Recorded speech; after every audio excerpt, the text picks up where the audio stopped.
It's noon here in Ventnor City, New Jersey, and our nation's capital, Washington, D.C. And this is news that you can use for, well, Friday, July 5th, the day after all them damn fireworks. Kids were lighting firecrackers till like 11:30 last night. Anyway, it's news that you can use from CarEdge with your host, me, Ray. Couldn't afford the collar today, and, well, Zach looking damn good in that collared shirt. How are you today, handsome? Doing great, Pops. We've got Brandon from Car Questions Answered and CQA Live joining us today. Happy Friday, Brandon. I'm doing great. How are you doing? Very good, very good. I'm glad that you allowed me to come on here again. I try to come on here all the time, and you never let me. And I eventually, I beg you enough, and you're like, "Okay, Brandon, you can come on." I guess. Brandon, you are always welcome here on the on the Ray and Zach channel. Friendly reminder, folks, today's show is brought to you by us, CarEdge.com. We actually have our project with Brandon launching at some point this month. I was looking at some of the code that the team wrote this morning, Brandon. It's so cool, man. So cool, so transparent. For those of you that aren't familiar, Brandon is buying cars at auction that are then going to be sold through his dealership online on CarEdge.com. It's coming soon, and it's really, really, really exciting. Can't wait for that. But the big story this morning, Brandon and Pops, the Wall Street Journal breaking the breaking news. Car prices are declining. Buyers aren't seeing it. Gentlemen, I want to put you on the spot. What do you think the average the average APR is for a used car loan right now and a new car loan? Because that is the big driver in all of this. Brandon, I'll put you on the spot first because my dad and I talk about it often. Average APR, new car loan, used car loan. What do you think? Used 14.3, new 8.7 ish. All right, so we have 14.3 for used, 8.7 for new. Pops, you got guesses? Yes, new cars 9.17 and used 14.13. All right, folks. Brandon was a little high on used and a lot low on new. Pops was a little low on used and a little low on new. This comes from Cox Automotive. Average auto loan rates are higher in 2024. In June, the average used rate has increased to 14.17%, and the average new car interest rate, 9.97%. So car prices are coming down, but people are saying no, no, no. Think it's got something to do with this? What do you think, Pops?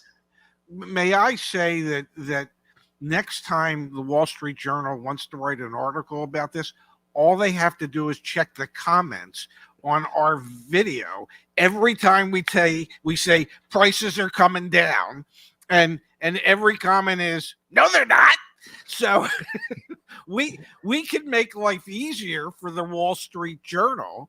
Just read the comments on our videos and I'm sure Brandon's videos, because the public ain't buying that the prices are actually coming down, even though the prices are actually coming down. And what's scary about those numbers, especially on the used car interest rates, is that like your mom and pop, like buy here, pay here dealers, they're not going to be included in that data. And I know here in North Carolina, they get as much interest. They go up to the maximum of what they can actually charge. And it's like 25% here. So those numbers are even going to be skewed higher on the average just because of who's not being recorded in those for the buy here, pay here dealers. 100%. Here's the impact that this has on the actual monthly payment, which obviously we preach. Brandon, over on your channel, when you're communicating the cars that you sell at your dealership, they're typically $5,000 or less. And so it's like pay cash, move on with life, good to go. On our channel, we obviously coach people on out the door price. But at the end of the day, people think about their monthly payment often. So let's do a quick example here. I'm looking at F-150s. Let's find... I don't know. These are all reasonably priced F-150s. Great. A $63,000 2024 Ford F-150 XLT. And I'm going to scroll all the way down to the monthly payment calculator because we've got our out the door price, which factors in taxes, fees, doc fee, etc. Let's say 0% cash down. I wish my interest rate was 8%. Let's do 10% because that is what the average new car interest rate is right now. Before I even show it what the monthly payment is, do you have a hunch, Pops? What is it going to be? Like definitely over $1,000, right? It's going to be about $1,300 a month, I think. $1,392. I'm sorry, I was off by $92. It's almost $1,400 a month. But that's with the average interest rate. That's not saying that people can't get lower than that. People with good credit, they can get lower than that. But still, it's as I like to say, a poop ton of money to have to put out every month, whether it's 10% or if you got it at 6% for 60 months, it's still well over $1,000 a month. Brandon, how about I pull up a used car here and let's use your example. Let's put it in with 14.13 or whatever percent. Then let's also do it with, I don't know, the mom and pop lot that's probably charging significantly more. Let's find one here. A 2021, $34,000 2021. How's that sound? Oh, yeah. All right. So we've got a 2021 Ford F-150 XLT with 45,000 miles on it. Drum roll, please. Monthly payment, $740 if we're at 8%. But we're not going to be at 8%. We're going to be at 14%. 849. If you're buying it used too, I don't think your terms are typically going to be as long as you're going to be able to get a new car term for. So you're probably going to have to shorten the term limit. So let's come here and let's do a 48-month. We're at 14%. Like this is it's like no matter how you slice it, you're going to end up with $1,000 a month car payment. And we haven't even done what you were describing before, which is, I don't know, a lot of people get hit with something like that, 20%. And you can just see here how easily people are getting priced out of the market and why they're choosing to not purchase. Well, 84% of the buyers are payment buyers. Only 16% of all customers out there are cash buyers. So if prices are coming down but interest rates are coming up or going up, then they cancel each other out for a payment buyer. So that's why in the comments people say, well, it's all the same. Prices haven't. Well, yeah, the prices have come down. The cost of financing it is what's gone up, and so your monthly payments stayed the same or gone up. So that's what the real issue is, and that's not changing for a while. I mean, the Fed hasn't indicated that they're looking to reduce rates anytime soon. Have you read anything different about that, Brandon? I feel like we've already peaked out on rates. I think they're not going to change anything until at least after the election. They won't touch it. But I believe that after the election, I think we will start getting some push down from the Fed. But it's going to be very slow. It's going to be just as slow as they raise them. Which, I mean, if they're going to move, they should move slowly. But it's going to all depend on what the economy looks like in 6 months from now. I think it's going to continue to keep a lot of would-be buyers on the sidelines, which manifested itself in the Q2 numbers. We talked about this earlier this week, Brandon. I know you've talked about the CDK hack over on your channel. I mean, Q2 was a bad quarter in the auto industry, and especially June for the automakers that actually share month-to-month data. Like, it was bad. And we talked to our dealer partners. It was bad. I even look at our numbers. Our numbers at CarEdge were only up about 15% month over month, and usually we're growing faster than that. So, like, June was a really hard month in the auto industry. And I think in part it's because those customers are sitting on the sidelines saying, the prices still haven't gotten low enough. And obviously, we had a cyber attack which shut down half of dealerships for a couple of weeks there as well. I think the cyber attack more than anything impacted the business and certainly impacted our business. There were many deals that were waiting to be done that couldn't be finished in time because of the cyber attack. So I think, June ended on a sour note, but I would think July is starting on a sweet note because all those June deals that are getting pushed into July. So I would think we should see exponential growth this month. And if we don't, then maybe it's time to look at this. No, I'm sorry. and I feel like with a lot of these customers that we're looking at, it's going to be a sale delayed and not a sale denied. So I believe that a lot of this holdback from people not buying cars or not being able to buy cars, if they were wanting to buy a car last month, they're going to buy it this month when the systems are back online. Exactly. What do you think though? Is there a bit of a buildup happening right now of people like would-be buyers who just can't justify, like, again, we did an example. You want to go buy a new Ford F-150, be ready to spend $1,400 a month just on the car note, just on the financing, not including insurance. I mean, the whole all-in number for that Ford F-150 each month is probably $1,700.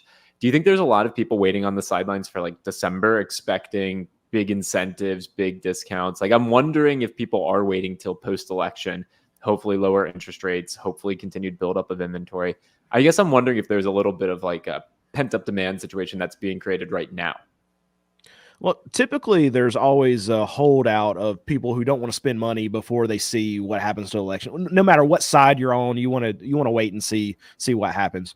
But I do think that maybe there's not necessarily a holdout for December, but I think there's just a holdout for pricing, and this is going to create basically a bottom for car prices where, okay, we're not going to be able to have this crash because you have all of these people waiting at this line down here. And when the prices get down to here, then they're all going to be ready to buy. It's the same thing in the housing market where you don't have distress across the economy. You don't have people like losing their houses or anything like that. So you have a line of people waiting to buy. They're just waiting for prices to be at the right point. I want your take, Pops. I just want to ask the chat. Are you waiting to buy a car? Just answer in the chat. Just say, yes, I'm waiting, or no, like I'm looking for deals right now. I'm like anecdotally want to get some input, some insight here. Go for it, Ted. Sorry. Well, all I was going to say is that because of what Stellantis is finally doing in an attempt to move the Dodge Hornets, and what that attempt is, as we know, the average new car interest rate today is 9.97%. Now, if you qualify, if you have good credit and you qualify and you are part of that 84% of people that are payment buyers, you can walk in today and get a Hornet at 0% interest for 84 months if you qualify. Now, the dilemma with that is that you will have a car loan for 84 months. You're not paying any interest on it. The car might not last 84 months. The loan could. But for people who are payment shoppers, even though it's not the greatest car in the world, it is the Dodge version of the Alfa Romeo Tonale. You can get a $30,000 to $40,000 vehicle at 0% interest for 84 months. That should help people's payments, I would think. I don't know if you talk to any of the dealers that we know as to what's happening with the Hornet now that there's 84 months 0% financing. Still not a ton of them moving. They need to do more advertising. The dealers also get a $3,000 kickback for hitting their goal this month. So like there's huge incentives over in Stellantis land. That is certainly becoming clear. Go for it, Brandon. Yeah, I have a hypothetical question for you, Ray. So what do you feel like would increase sales more? Would it be 0% just across the board, or would it be incentives for actually lowering the prices? If you had to choose one of the two, which do you think would increase sales the most? I think a smart shopper would understand that 0% interest plays out and saves them more money than, say, get a $3,000 cash rebate but pay 7% interest rate on the car loan. You know, the cash rebate is just going to reduce the amount financed by $3,000. The 7% interest will increase the amount you're paying back by well more than $3,000 if you had taken the 0% interest. But having said that, I also don't think most Americans are smart enough to figure that out. Honestly, you know, having spent 43 years in the car business, the number of times that I would have to sit down with somebody and say, okay, well, let's just use the calculator to figure it out. And it's like they were shocked, you know, that the interest rate, a cheap interest rate, was better for them than the cash rebate. Oh, I didn't realize. I think you're 100% right. But so my question again would be then, okay, no matter what the price is, no matter what the interest rate is, if these banks start allowing in in mass scale these dealerships to start pushing out loans like 96 months and get those payments down to where, okay, somebody can walk in, doesn't matter what the car is or how much it costs, but if they can get in that car for like $399, $499 a month, would they start rolling over cars just like crazy? I think they would. Yeah, they would. Which is why leasing's making a comeback. Leasing's making a huge comeback, especially with the EVs. You stack on the federal tax incentive, the tax credit, plus the insane residuals they're putting on them right now. Yeah, that's Alex. Right. Alex sent us. Alex, the Alaska Sound guy, sent us a worksheet on a PHEV CX-90. I don't know what state it was in, but it was with zero money out of pocket on a 24-month lease with almost $20,000 incentives. The lease payment was $200 and some a month for 24 months. Even I said to Alex, I would have to consider that. I mean, how do you not? So, yeah, if they could get payments, more affordable payments out there at $399 a month, $499 a month, people don't care how long the term is. They don't think about how long something is. They just think about, well, that fits, that I can afford that on a monthly basis. The fact that the car won't last as long as the loan doesn't occur to them till, I don't know, they're 6 years into their 9-year loan or 8-year loan when they go, oh, it's dead and I still owe money on it. I think that would be a bad outcome for 96-month loans, don't you think, Brandon? Yeah, I think so. I think just the big credit problem we have is probably just putting a Band-Aid on it, which, I mean, that's what we typically do. So it might be coming right around the corner. So we'll see. Brandon, that's been going on since I got into the business in 1977. Okay? In 1977, the standard loan term was like 24 months. If you were pushing it, it was 30. Well, as the cars kept getting more and more expensive, they kept pushing loan terms further and further out. Where we're at the point today where 84 months is considered like a standard loan term. That's insanity. But that's the only, why do they have in Japan 100-year mortgages on houses? Because it's the only way a family can afford to buy a house. And it's the same thing with cars. You just keep extending the term to keep lowering the payment.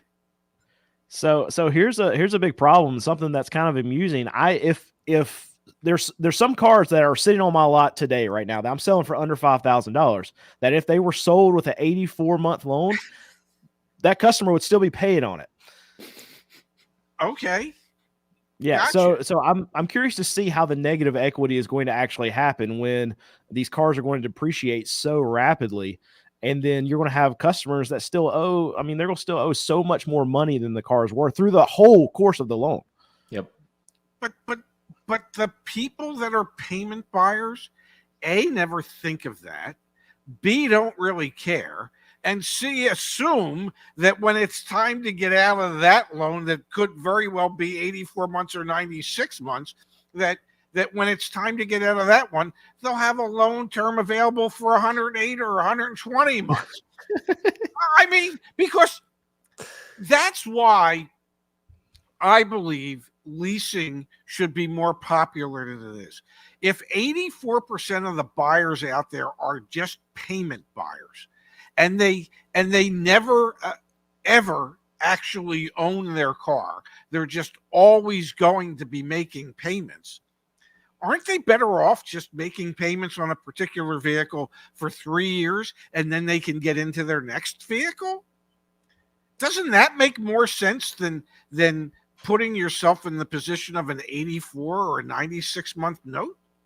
At least in my mind, it does. We're not going down the Brandon versus Pops lease, no lease. Nice try, Dad. I will let everyone know CarEdge.com Our concierge car buying service is your personal car shopper, and we help with leases. Not only leases, you got to trade in. We negotiate that. We find the vehicle that you're looking to buy. We negotiate that. It's a full end-to-end service. Check it out back at CarEdge.com. I want to come here to the chat. We had a couple kind contributions come through from LSL Tiger King. Thank you. Do dealers have to disclose the APR they are offered before markup? No. This is why we coach everyone to ask at the finance office, what's the buy rate? They don't have to tell you what the buy rate is, but you should certainly ask. And that's the lingo. That's the jargon at the dealership, is buy rate and sell rate. What'd you buy the money for? What do you sell the money for? And what is it, Dad? Usually it's like 2 points is the most you can mark up. Typically, dealers will mark it up no more than two, at max 2.5 points. We've got here from Cloapo. Good to see you, Cloapo. Thanks for being here. Those are ultra low mileage leases, usually like 5,000 miles. I think he's commenting back when you were talking about the Mazda CX-90. Works for me.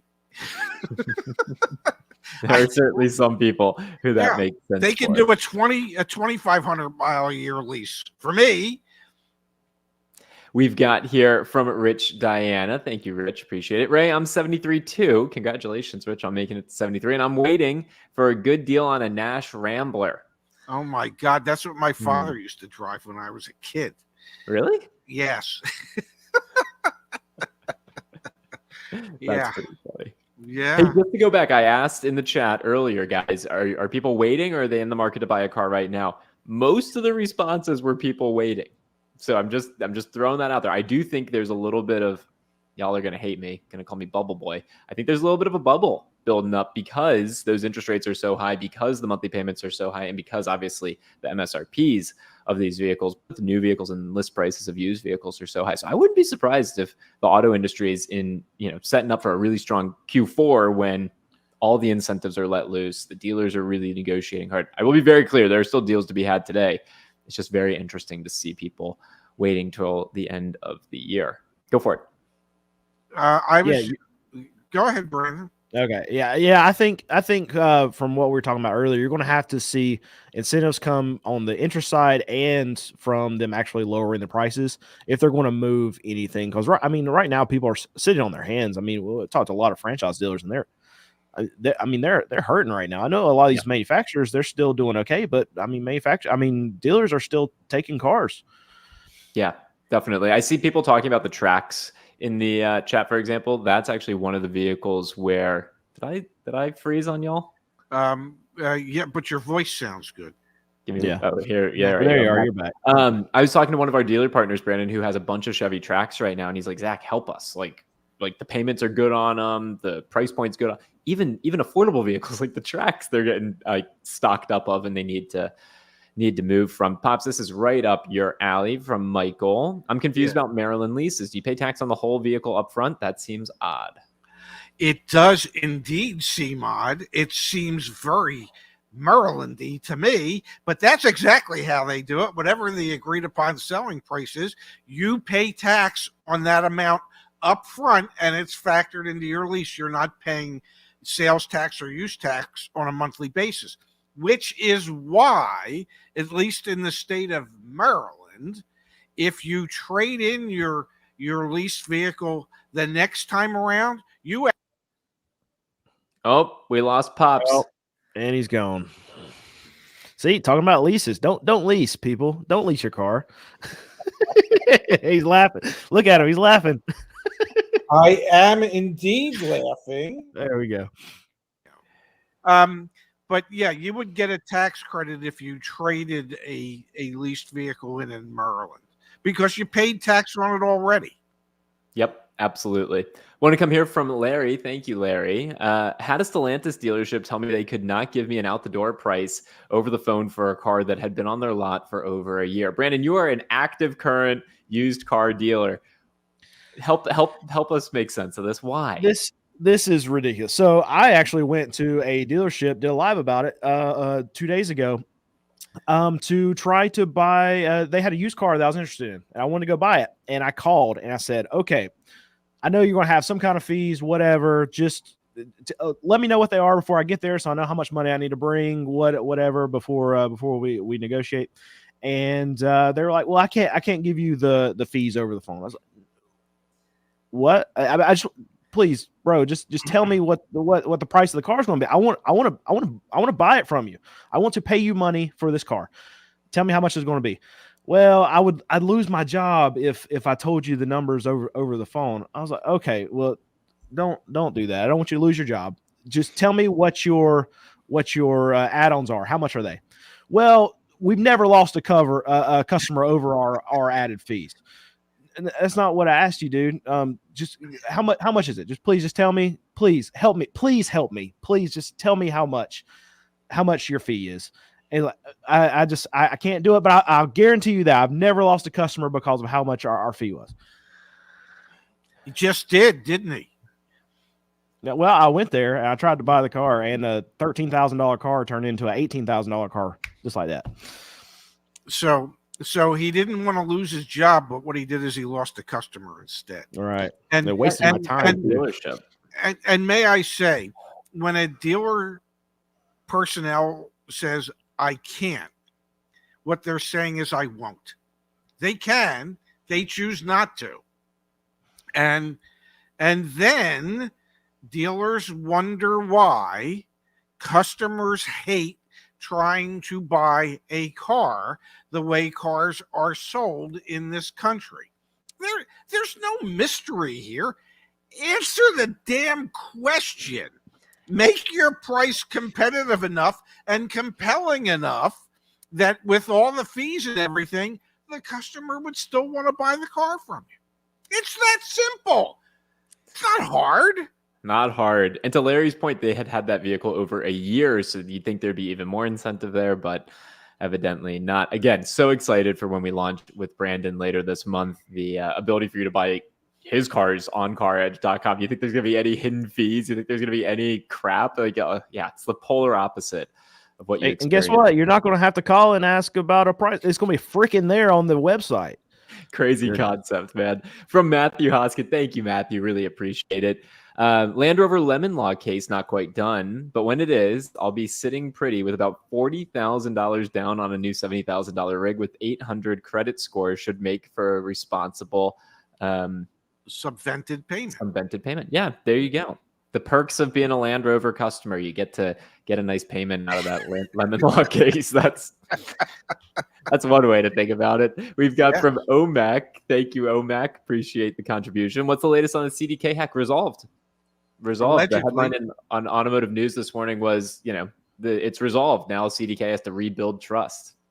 It's like any story. It'll be old news next week, but yeah, it's resolved. How many dealers do you think that they're going to lose, or do you think that dealers are just stuck in their ways and they're like, I'm just going to use the system. I don't care if we get hacked again. I'm just going to stay with it. I bet you most of them don't change.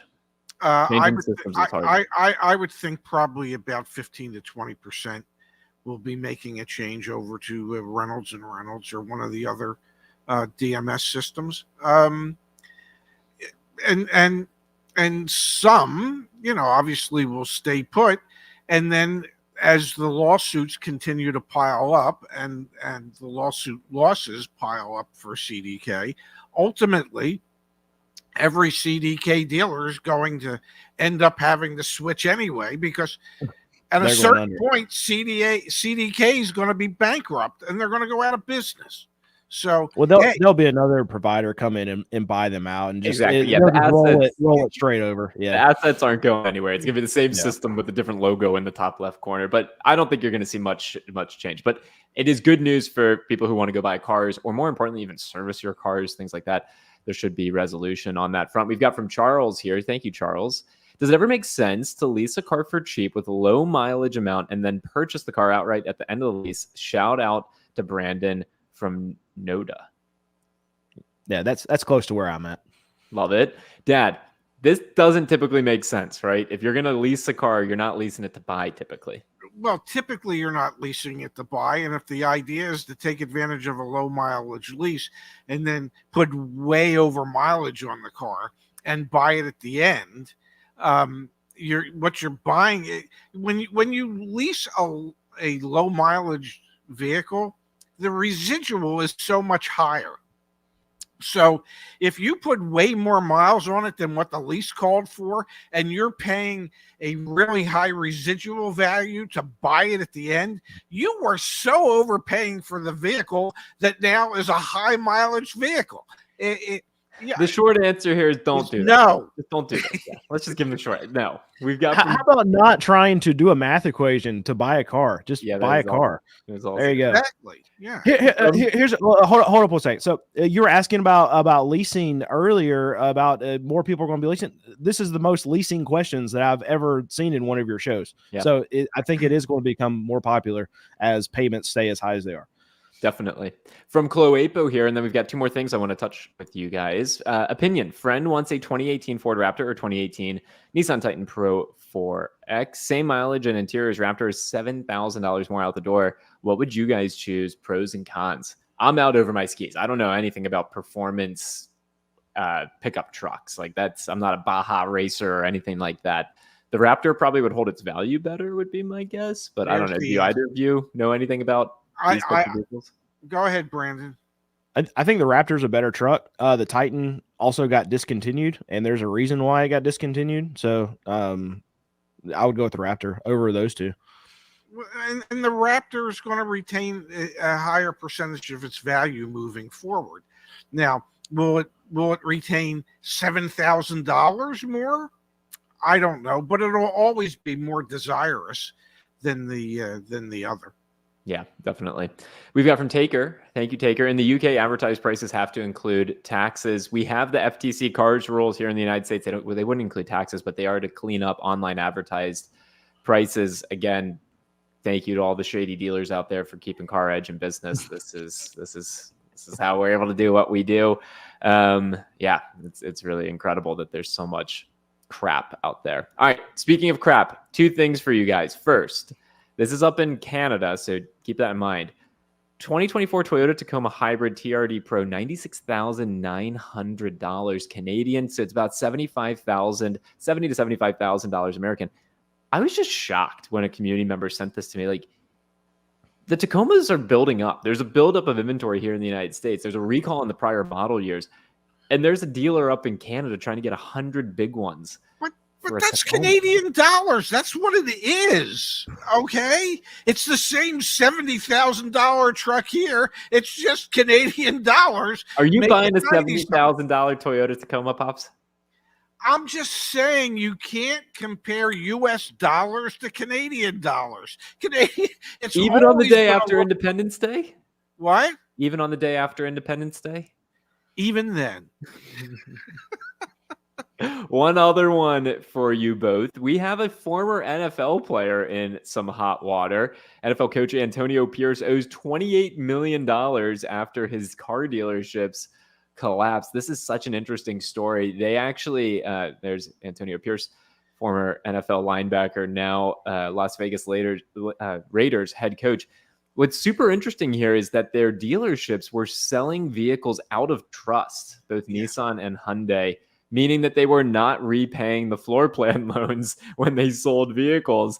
You can only do that for so long before you get caught. And then those dealerships went under, and now they owe tens of millions of dollars. This is kind of like, you can go to Russell Westbrook Hyundai or whatever in LA. Like, great, it's a profit machine when it works, but it can be a big money pit when it doesn't. May I say, just because you're a good tackler doesn't necessarily mean you're a good businessman. And athletes are always given the opportunity to acquire franchises under their names. Some are smart enough to bring in real, honest to goodness professional. This one had a professional operator, and they just effed it up. This is, Brandon, this is also probably one of the reasons why you don't finance your cars. Like, you don't have to deal with this crap. Well, I mean, too, and they're going to have added fees. That's for me. I mean, the least amount of money I can have in the car, the cheaper that I can sell it. But for this instance, they knew they were going to get called. There's no way that you don't know that.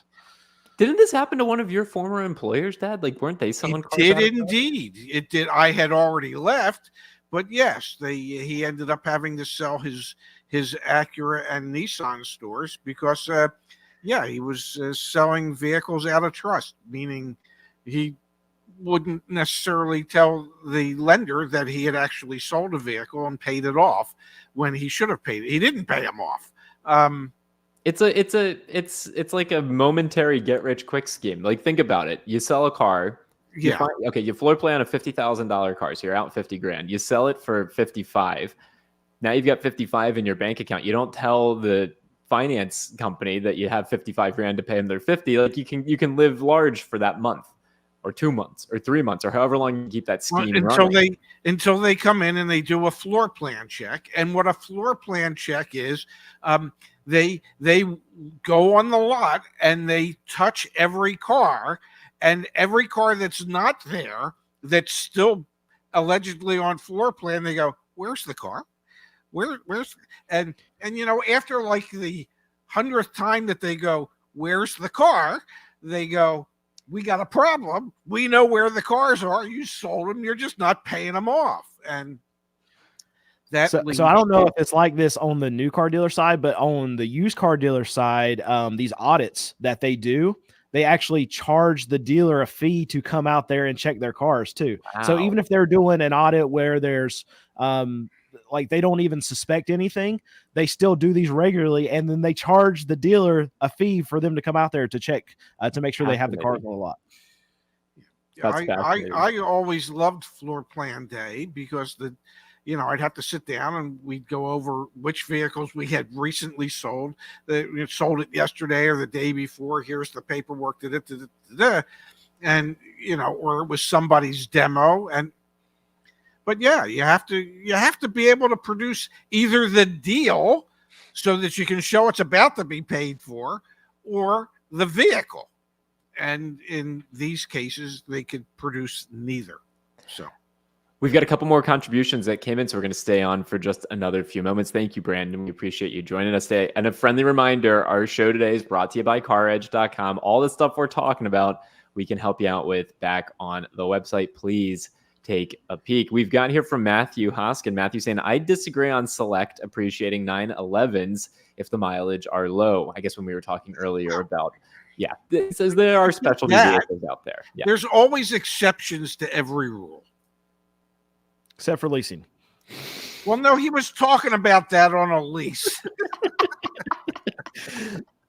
We help with leases back at CarEdge. I'm looking at your comment, Ryan. We are getting a lot of questions today about leasing. We do leases all day long back at CarEdge.com. No Mormon, no cry. Thank you for the kind contribution. Hi there. In your opinion, which country in the world has the best consumer protections, transparency requirements, and customer satisfaction for car buying, and why?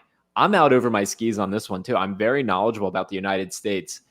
That's about it. I really don't know internationally. I don't know. Couldn't tell you. Never worked internationally. I've never worked anywhere other than the United States. I couldn't tell you. I have no idea. So there you have it. What do you think, Brandon? Pick a country.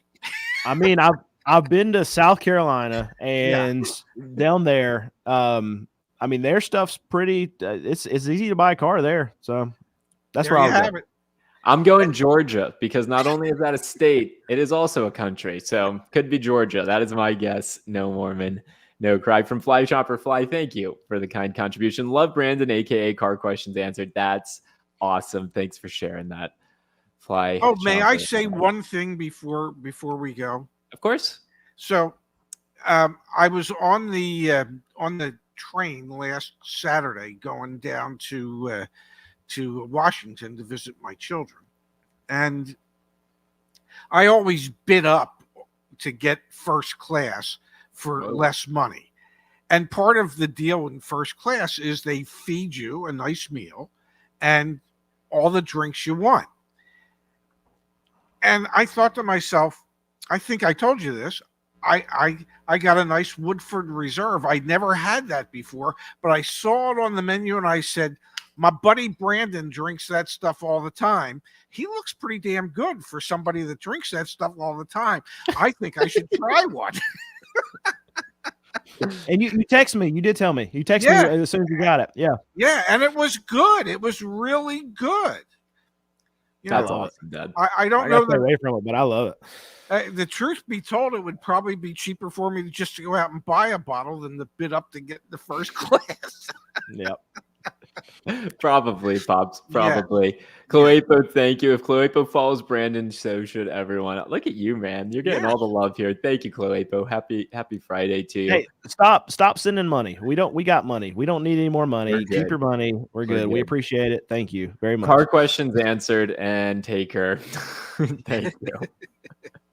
Yeah, Canada does not allow market adjustments. They just have different ways of getting market adjustments on cars. So what do they do in Canada to get around that? They just do had fees. dealer installed accessories.